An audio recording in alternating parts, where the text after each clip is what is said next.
இவைகளுக்கு பின்பு இயேசுவும் அவருடைய சீஷரும் யூதேயா தேசத்திற்கு வந்தார்கள். அங்கே அவர் அவர்களோடே சஞ்சரித்து ஞானஸ்நானம் கொடுத்து வந்தார். சாலீம் ஊருக்கு சமீபமான அயினோன் என்னும் இடத்திலே தண்ணீர் மிகுதியாயிருந்தபடியினால் யோவானும் அங்கே ஞானஸ்நானம் கொடுத்து வந்தான். ஜனங்கள் அவனிடத்தில் வந்து ஞானஸ்நானம் பெற்றார்கள். அக்காலத்தில் யோவான் காவலில் வைக்கப்பட்டிருக்கவில்லை. அப்பொழுது யோவானுடைய சீஷரில் சிலருக்கும் யூதருக்கும் சுத்திகரிப்பை குறித்து வாக்குவாதம் உண்டாயிற்று.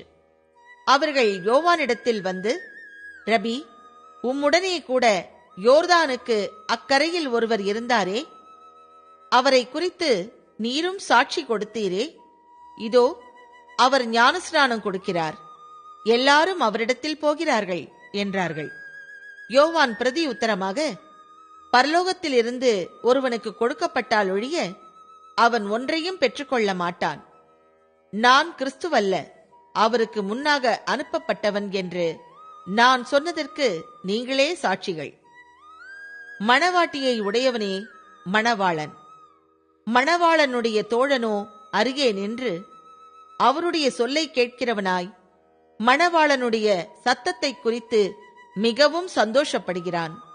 இந்த சந்தோஷம் இப்பொழுது எனக்கு சம்பூரணமாயிற்று. அவர் பெருகவும் நான் சிறுகவும் வேண்டும்.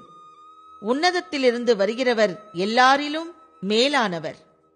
பூமியிலிருந்து உண்டானவன் பூமியின் தன்மையுள்ளவனாயிருந்து பூமிக்கடுத்தவைகளை பேசுகிறான்.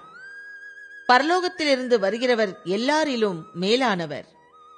தாம் கண்டதையும் கேட்டதையும் சாட்சியாக சொல்லுகிறார்.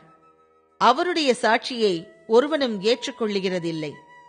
அவருடைய சாட்சியை ஏற்றுக்கொள்ளுகிறவன் தேவன் சத்தியமுள்ளவர் என்று முத்திரை போட்டு நிச்சயப்படுத்துகிறான். தேவனால் அனுப்பப்பட்டவர் தேவனுடைய வார்த்தைகளை பேசுகிறார். தேவன் அவருக்கு தமது ஆவியை அளவில்லாமல் கொடுத்திருக்கிறார். பிதாவானவர் குமாரனில் அன்பாயிருந்து எல்லாவற்றையும் அவர் கையில் ஒப்பு கொடுத்திருக்கிறார். குமாரனிடத்தில் விசுவாசமாயிருக்கிறவன் நித்திய ஜீவனை உடையவனாயிருக்கிறான். குமாரனை விசுவாசியாதவனோ ஜீவனை காண்பதில்லை. தேவனுடைய கோபம் அவன் மேல் நிலை நிற்கும் என்றான்.